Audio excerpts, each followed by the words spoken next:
दो भाइयों का अद्भुत मिलन। वैर की गांठ बांधना बहुत आसान है, लेकिन उस गांठ को खोलना बहुत बहुत मुश्किल है।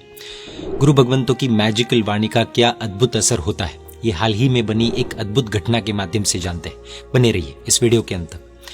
कर्नाटका के गदग सिटी में उपनय सम्राट परम पूज्य आचार्य भगवान श्रीमद विजय अजित शेखर सुरेश जी महाराज साहब की निश्रा में 2, 3 और 4 जनवरी 2024 को 3 दिवसीय एंगर मैनेजमेंट शिविर का आयोजन किया गया था, जिसमें प्रवचन के दौरान पूज्य श्री की अमृतमय वाणी सुनने के लिए हॉल हाउसफुल हो जाता था। प्रथम 2 दिन पूज्य श्री ने 2-2 घंटे नॉनस्टॉप प्रवचन दिया और तीसरे दिन का सेशन अलग ही लेवल पर जा चुका था। सुनने वालों पर गहरा असर हो रहा था। प्रवचन के दौरान पूज्य श्री ने सभी से अपील की कि यदि क्रोध के कारण किसी से भी संबंध बिगड़ा है तो उनके पास सामने से जाकर माफी मांगकर उन्हें गले लगाओ। याद रखना कि श्री शत्रुंजय गिरिराज की 99 यात्रा करने के लिए कदम उठाने से भी ज्यादा लाभ क्षमापना के लिए कदम उठाने से मिलता है। उस समय प्रवचन मंडप में एक ऐसा व्यक्ति भी उपस्थित था जो कभी प्रवचन में नहीं आता था और गुरु भगवंतों से हमेशा दूरी बनाकर रखता था, लेकिन इस बार उसकी पत्नी के द्वारा अति आग्रह होने पर वो व्यक्ति प्रवचन सुनने के लिए आया था। पूज्य श्री की अपील को सुनकर इस भाई ने पूज्य श्री से पूछा कि हमें क्षमापना का कदम उठाने से रोकने वाला कौन है साहिब जी। एक मन कहता है कि झुक जाओ और दूसरा मन कहता है कि नहीं, तेरी कोई गलती नहीं है। ऐसी परिस्थिति में क्या करना चाहिए? पूज्य श्री ने सरलता से उत्तर दिया कि हमें प्रेम की सलाह से रोकने वाला हमारा सबसे बड़ा दुश्मन है हमारा अहंकार। आखिर हमें क्या दिया है आज तक इस अहंकार ने? इस अहंकार के पीछे रह जाने से कहीं हमें जीवन भर का पछतावा ना हो जाए। उस समय पूज्य श्री ने अहंकार की हकीकत बताते हुए आंखें खोल देने वाली एक स्टोरी सभी को बताई। आइए जानते हैं वो स्टोरी क्या थी।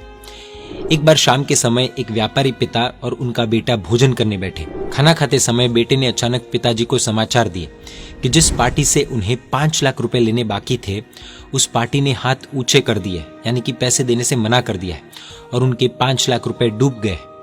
जहां पर बड़े होने के नाते पिताजी को बात को संभालना चाहिए था और बेटे को आश्वासन देना चाहिए था कि कोई बात नहीं, आगे कमा लेंगे, लेकिन वहां पर पिता भी गलती कर बैठे, क्योंकि कई बार इंसान उम्र से बड़ा भले ही हो जाता है लेकिन विवेकी नहीं बन पाता। पिताजी ने बेटे को गुस्से में आकर बहुत डांटा और कहा, इतना बड़ा नुकसान करवा दिया, गधा है तू, बिल्कुल गधा। पिता ने अहंकार के वश में आकर बेटे को फटकार तो लगाई, लेकिन ये नहीं सोचा कि कभी ना कभी तो खुद उन्होंने भी व्यापार में नुकसान झेला ही है। मेरे पिता है, ये सोचकर बेटा कुछ बोल नहीं पाया, लेकिन शाम को उस बेटे की पत्नी ने बड़ा धमाका कर दिया और अहंकार के वश में आकर यह कह दिया, मैंने एक पुरुष से शादी की है, किसी गधे से नहीं। पिताजी ने आपको गधा कह दिया है और आपने सुन भी लिया। मैं अपने मायके जा रही हूं और यदि हम अलग रहेंगे तो ही मैं वापस आऊंगी। जहां बहू को यह समझना था कि बाप बेटे का मामला है, वहां उसने अहंकार के वश में आकर अलग होने का निर्णय कर लिया। गृहस्थी को बचाने के नाम पर जैसा आज लगभग देखने को मिलता है, ठीक वैसे ही वो बेटा अपने माता पिता को छोड़कर अपनी पत्नी के साथ अलग रहने लगा और इस बात को 15 साल बीत गए। 15 साल में दूरियां बढ़ती गई, लेकिन एक व्यक्ति के अलावा किसी को कोई फर्क नहीं पड़ा और वो थी उस बेटे की माँ। 15 साल बाद एक बार बेटे के जन्मदिन पर माँ ने पिताजी से कहा कि आज हमारे बेटे का जन्मदिन है और मुझे उसकी बहुत ज्यादा याद आ रही है। भूल जाइए सभी पुरानी बातों को और बेटे के पास जाकर उसका मुंह मीठा करवा कर आइए। आखिर पिता भी बेटे के मुंह के आगे पिघल गया और सामने से बेटे के पास गया। यहाँ पर एक चीज याद रखने जैसी है कि उम्र से व्यक्ति बड़ा नहीं होता, बल्कि जो झुकता है वो ही बड़ा होता है। बेटे ने 15 साल में पहली बार पिताजी को मिठाई के पैकेट के साथ सामने से आते हुए देखा और वो भी पिघल गया। पिताजी को लेकर वो घर आया और कहा, पिताजी आप क्यों आए? आना तो मुझे चाहिए था। बेटे ने देखा कि 15 साल में पिताजी कितने वृद्ध हो गए और वो सोचने लगा कि कहाँ मुझे बुढ़ापे में माता पिता का सहारा बनना था और कहाँ मैं सिर्फ एक बार गधा सुनने पर वो बात को पकड़ बैठा और अलग हो गया। बेटे ने पिताजी के चरणों में झुककर माफी मांगी, आंसू बहाए। पिताजी ने बेटे से कहा कि तेरी माँ तेरी याद में पिछले 15 साल से तड़प रही है, रो रो कर उसका बुरा हाल हो चुका है। आज उसने मुझे याद दिलाया कि आज तेरा जन्मदिन है और ये कहा कि जाओ बेटे का मुंह मीठा करवा कर आओ, इसलिए ये मिठाई लेकर आया हूँ। बेटे ने सहज भाव से पूछा कि पिताजी इसकी क्या जरूरत थी? इस सवाल के जवाब में पिताजी की जुबान फिर एक बार फिसल गई।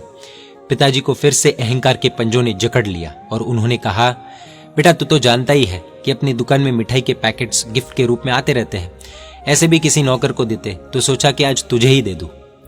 पिताजी ने यह बोला ही था कि बेटे ने जो मिठाई का पैकेट अपनी पत्नी के हाथ में थमाया था, उसका सर भी एक बार फिर अहंकार के पंजों में जकड़ गया और पिताजी की इस टेढ़ी बात का जवाब बहू ने मिठाई का पैकेट सीधा पिताजी की छाती पर फेंक कर दिया और ये कहा कि आपने क्या हमें नौकर समझा है?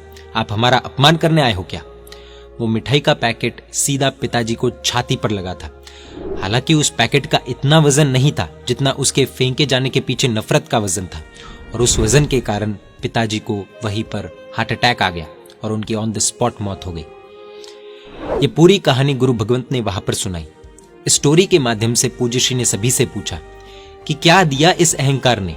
मात्र जिंदगी भर का पछतावा। अभी भी समय है आपके पास, अपनों से क्षमा मांग कर उन्हें गले लगा सकते हो। पूज्य श्री की वाणी का अचूक असर हुआ और वो प्रश्न पूछने वाले भाई सेशन के बीच उठकर थोड़ी दूर बैठे हुए अपने बड़े भाई के पास गए और उनके चरणों में गिरकर उनसे माफी मांगी, आंसू बहाए। बाद में पता चला कि किसी इशू अथवा झगड़े के कारण दोनों सग्गे, जी हां सग्गे भाइयों में बहुत साल से बोलचाल बंद थी और वे एक दूसरे की शक्ल भी देखना पसंद नहीं करते थे।